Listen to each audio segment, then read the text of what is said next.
जय भोले जी दोस्तों। एक लड़की थी जिसके मम्मी पापा ने बहुत प्यार से नाजों से उसे पाला पोसा था, बहुत ही लाड प्यार से। जब उसकी शादी हुई, वो ससुराल गई तो ससुराल में जाके 8 बजे सो के उठना, सबकी बातों का उल्टा उल्टा जवाब देना और उठते ही चाय मांगना, कॉफ़ी मांगना, सुबह नहाना नहीं। मतलब उसके उतनी वो बिगड़ चुकी थी अपने मैके में। उसका रहन सहन जैसे मैके में रहता था वैसे ससुराल में आके करने लगी थी। सास को बुढ़िया बोलती थी, ससुर को बुढ़ा बोलती थी, देवर को एकदम, मतलब सबसे लड़ झगड़ के रहती थी। ससुराल वाले बहुत ज़्यादा उस लड़की से परेशान थे। तो एक दिन लेकिन लड़की अपनी गलती कहीं नहीं मानती थी। उसको बस यही रहता था कि पापा ने दहेज दिया है और मैं जैसे वहाँ रहती थी वैसे मुझे यहाँ रहना है। ये सब पागल हैं, ये सब बेवकूफ़ हैं। बिल्कुल किसी की इज्जत नहीं करती थी और खुद ही अपने पापा को एक दिन फ़ोन किया कि पापा मुझे लेने आ जाओ, यहाँ ज़िंदगी नरक है। ये लोग मेरे टाइप के नहीं हैं और ना ये लोग मुझे पसंद है, मुझे 1 मिनट यहाँ नहीं रहना है। और सास से हमेशा हर वक्त हर बात पे लड़ाई झगड़ा करती थी और सास भी साथ साथ जवाब देती थी। बहू के साथ सास बहू लड़ना, पूरे घर को उस लड़की ने शादी के बाद नरक बना रखा था। जब लड़की का बाप उसे लेने आया तो उसने आते ही बोला, हाँ बेटा कैसी है, क्या बात हो गई। कुछ नहीं पापा, यहाँ मैं नरक में रह रही हूँ, मुझे एक दिन भी नहीं रहना है। और सास बोली, उसके पापा ने सास को बोला, बहन जी मैं आया हूँ। सास ने बोला, हाँ हाँ मैं देख रही हूँ तुम आए हो तो क्या करूँ। आपकी लड़की ने हमारी नाक में दम कर रखा है, आप इसे यहाँ से ले जाओ। मैं इसके साथ 1 मिनट नहीं रह सकती। हमारे घर को नरक, जब से इसकी शादी हुई है, जब से हमारे घर में आई है, तुमने लड़की दिया है या कोई बवाल दे रखा है। हमारे घर में किसी की भी इज्जत नहीं करती है, यहाँ तक कि अपने पति की भी इज्जत नहीं करती है। मुझे बुढ़िया बोल के बुलाती है, अपने ससुर को बुढ़ा बोलती है, देवर को उसका नाम लेके बोलेगी, जेठ जिठानी की कोई इज्जत नहीं करती, ननद को गालियां देती है।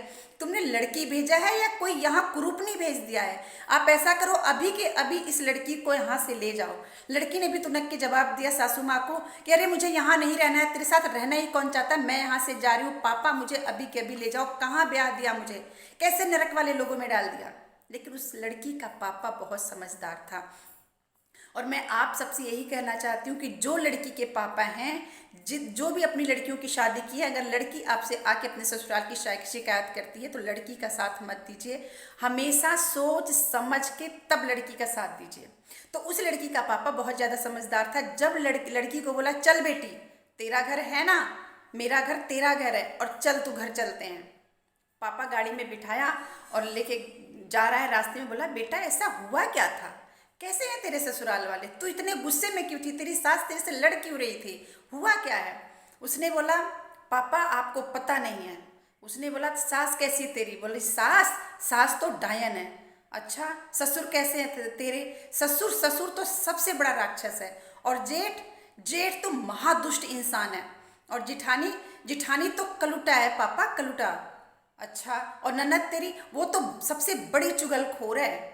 अच्छा और तेरा देवर कैसा है।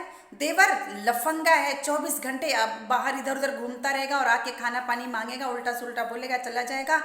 और एक बात बता, सब तो ऐसे हैं, पति कैसा है।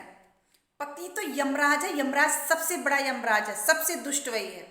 अच्छा घर वाले सारे बुरे हैं, पापा ने बोला। अच्छा अड़ोसी पड़ोसी कैसे बेटा। अड़ोसी पड़ोसी, अड़ोसी पड़ोसी तो पूरे एलएलबी हैं पापा। पापा ने बोला, एलएलबी क्या होता है बेटा। लफंगे लुच्चे और गधे हैं सारे। मतलब पापा इस ससुराल वाला कोई भी अच्छा नहीं है, ना घर वाले अच्छे हैं ना पड़ोसी अच्छे हैं। तब पापा विचार करने लगा अपने मन में कि अच्छा तो कमी मेरी लड़की में है, कमी ससुराल वालों में किसी में नहीं है, लड़की में है। क्या सारे के सारे ही खराब हैं ससुराल में, जो मेरी लड़की ऐसा बोल रही है। पापा ने बोला, कोई नहीं बात बेटा, कोई बात नहीं है, तू घर चल, मेरा घर भी तेरा ही घर है, चल अपने भाभी के साथ रहना। जब वो घर आई अपने मैके में रहने लगी, बड़ी खुश हो गई।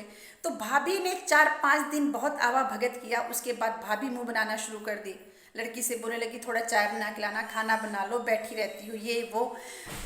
परेशान रहने लगी हो कि यहाँ तो बड़ी भाभी टोका टोकी। भाभी से बोली, भाभी आप तो मुझे बहुत पहले प्यार करती थी, आजकल आपको क्या हो गया है। भाभी ने कुछ नहीं बोला। और जब वो रोज मंदिर जाती थी, वो लड़की सहेलियों वहेलियों से मिलती थी, अड़ोस पड़ोस में जाती, लोग कहते, क्या हुआ जीजा जी लेने नहीं आ रहे हैं क्या, क्या हुआ तेरा हस्बैंड तुझे लेने नहीं आ रहा है क्या। मंदिर में पुजारी वगैरह सब लोग पूछते, क्या हुआ बेटी, बहुत दिन से आई हो, ससुराल वाले आ नहीं रहे हैं क्या लेने। सिर पकड़ के आके अपने बाप से रोने लगी, पापा से रोने लगी। पापा अरे ससुराल वाले तो मेरा यहाँ भी पीछा नहीं छोड़ रहे हैं। मेरी दोस्त बार बार बोल रही है कि जीजा जी तुझे लेने नहीं आ रहे। वो यमराज मेरा पीछा यहाँ भी नहीं छोड़ रहे हैं। इससे अच्छा तो मैं कुंवारी थी, मेरी शादी क्यों कर दी आपने। शादी करके मैं बवाल में फंस गई हूँ, ना वहाँ चैन से रह पा रही हूँ, ना यहाँ चैन से रह पा रही हूँ। तो पापा ने सोचा अपने मन में, लड़की हमारी बहुत ही बिगड़ गई है और बहुत ही बोलने लगी है, अपने आगे किसी को कुछ नहीं समझती, ससुराल छोड़ के आई और मैके में भी ऐसा करी, कुछ तो करना चाहिए। तो पापा ने बड़ी समझदारी से काम किया। लड़की से बोला, बेटा एक महात्मा जी आ रखे हैं और वो हर काम को सफल कर देते हैं, तो एक बार जाके उनसे मिल। और मैं वैसे मिल के आया हूँ, उन्होंने बोला है कुछ मंत्र पढ़ने होंगे और लड़की को बोला ससुराल में जाके रहे, कुछ साधना करनी है, सिर्फ 6 महीने की साधना है।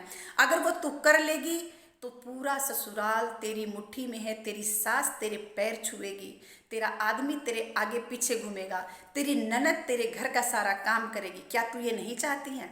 वो बोली, पापा मैं यही तो चाहती हूँ कि सब कुछ मेरे हिसाब से हो, मेरे अंडर से हो।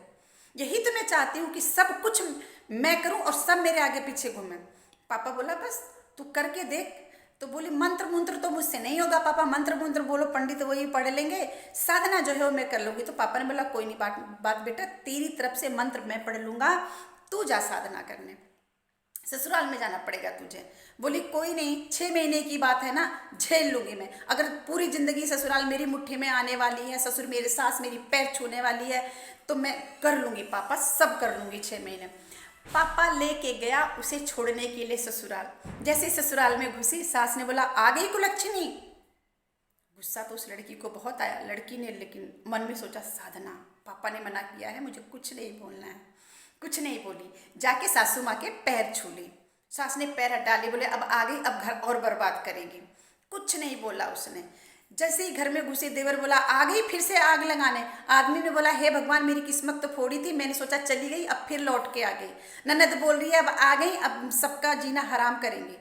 लेकिन उसने कुछ नहीं बोला। उस लड़की ने, दिल में तो बहुत आग लग रही थी कि सबको जवाब दूँ, सबके मुंह नोच लूँ, लेकिन उसके मन में यही था कि साधना, पापा ने 6 महीने की साधना बोली, उसके बाद इन सबको अच्छे से सबक सिखाऊंगी, सब मेरी मुट्ठी में होंगे, एक बार मेरी साधना तो पूरी हो जाए। पापा छोड़ के चले गए और लड़की को समझा गए, मुंह मत खोलना, क्योंकि ये तुम्हारी साधना है और मंत्र मैं रोज के रोज पढ़ता रहूंगा बेटा। बोली, ठीक है पापा, आप चिंता मत करो।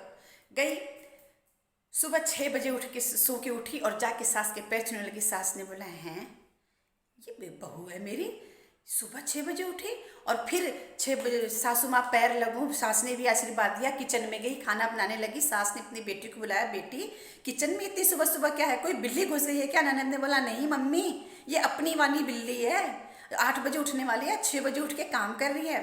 तो ऐसे करके वो किसी का जवाब नहीं देती। जब वो सास को खाना लेके गई सुबह नाश्ते के लिए, तो एक टेबल पे फ्लावर रखा था, उससे टकरा गई, वो नीचे गिर गया। तो ससुर ने बोला, आ गई कुलच्छनी, आ गई, सब नाश्ता कर रही है धीरे धीरे। अब तक तो शांत था माहौल, अब आके तोड़फोड़ शुरू कर दिया। उसको इतना गुस्सा आया कि ससुर को, उस बुढ़े को 4-5 सुनाऊं मैं, लेकिन वो मन में आया, नहीं, पापा ने साधना के लिए बोला, सिर्फ 6 महीने की तो बात है।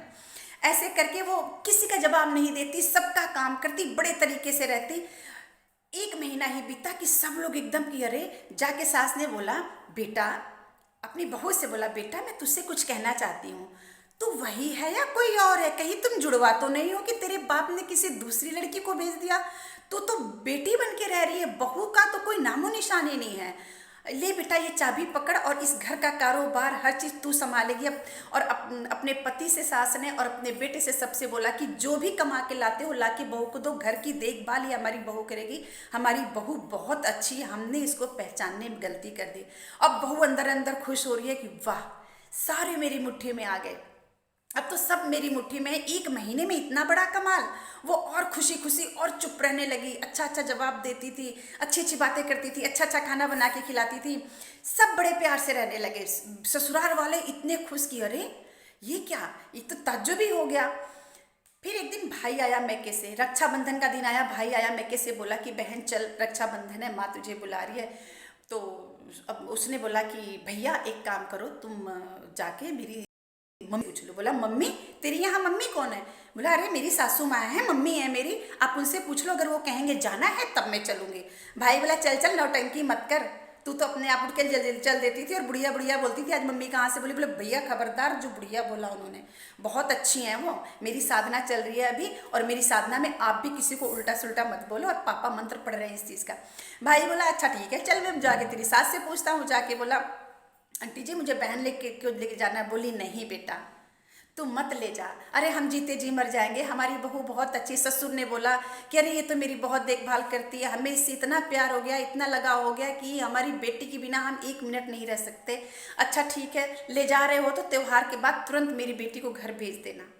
सब लोग बड़े खुश से बड़े तरीके से रहते थे। जैसे ही बेटी अपने घर पहुंची, बाप ने बोला और बेटा कैसे रह रही है, कैसी है वो तेरी सास? डायन बोली खबरदार पापा, जो मेरी सास को आपने डायन बोला। डायन नहीं, वो मेरी माँ है, मेरी माँ से भी अच्छी। अच्छा जी, अच्छा तो वो तेरा ससुर, वो लफंगा ससुर तेरा, वो कैसा है? बोली ससुर, ससुर तो आपसे भी अच्छा है पापा, वो इतना प्यार करते हैं। जब भी बाहर जाते हैं कुछ कुछ मिठाइयाँ, रसगुल्ले, समोसे कुछ कुछ लेके आएंगे, बेटा बेटा करके आगे पीछे घूमते हैं। बहुत अच्छे हैं मेरे ससुर, उनकी वजह से तो मुझे आपकी भी नहीं याद आती थी। अच्छा और तेरे और बाकी देवर वगैरह? अरे देवर मेरा बहुत बढ़िया है, लक्ष्मण जैसा है। और छोटी बहन मुझे ननद जैसी मिल गई, बड़ी बहन जैसी मेरी जिठानी मिल गई, जेठ तो बड़े भैया जैसे हैं। मैं जितनी तारीफ करूं उतने ही कम है। पापा एक बात बताओ। लेकिन फिर पापा ने बोला अभी रुक रुक, तेरे वो एलएलबी वाले कैसे हैं जो अड़ोस पड़ोस वाले? बोले अरे अड़ोसी पड़ोसी तो भगवान सबको ऐसे थे। सब कुछ सही है पापा, लेकिन एक पापा आप बात बताओ, जो आप साधना मुझे करने को बोल रहे थे वो मैं साधना कर रही थी, और आप मंत्र कौन सा पढ़ रहे थे? वो मंत्र तो बता दो मुझे। बहुत सुधार हो गया पापा 2 ही महीने में, अब तो 4 महीने और बचे हैं और सब लोग इतने अच्छे हो गए, इतने अच्छे हो गए हैं। फिर पापा ने बोला बेटी मेरे पास बैठ, मैं तुझे बताता हूँ। मेरे बेटे, अगर मैं तुझे तनतुनक के तरीके से झगड़ा करके अगर बात करके बताता कि तो ससुराल में जा ढंग से रह, तो तू शायद कहना नहीं मानती।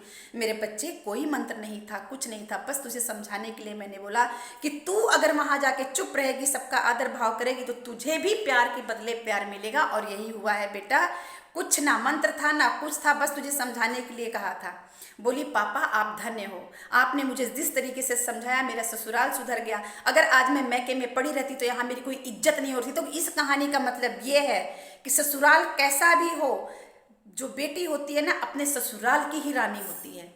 और मैके कितना भी बड़ा हो, अगर तुम वहां जाके रहोगी तो तुम वहां नौकरानी से भी बदतर लोग तुम्हारा हालचाल पूछ पूछ के हंसी मजाक उड़ा के एकदम नरक कर देंगे। तो मेरा कहना यही है कि अगर बहू अच्छी है तो ये नहीं कि सास सिर चढ़ जाए। सास बहू को बहुत प्यार से रहना चाहिए, और हर बाप को अपनी बेटी को अच्छी सलाह देनी चाहिए कि बेटा तुम्हारा घर ससुराल ही है, ससुराल में मान सम्मान तुम्हें सब कुछ मिलने वाला है। इस कहानी से आपको क्या सीख मिली कमेंट बॉक्स में जरूर लिखिएगा। वीडियो को आगे शेयर जरूर कीजिए। और हाँ, जो दोस्त मेरी वीडियो पहली बार देख रहे हैं प्लीज़ सब्सक्राइब कर दीजिएगा। सब्सक्राइब बिल्कुल फ्री है। जय भोले जी।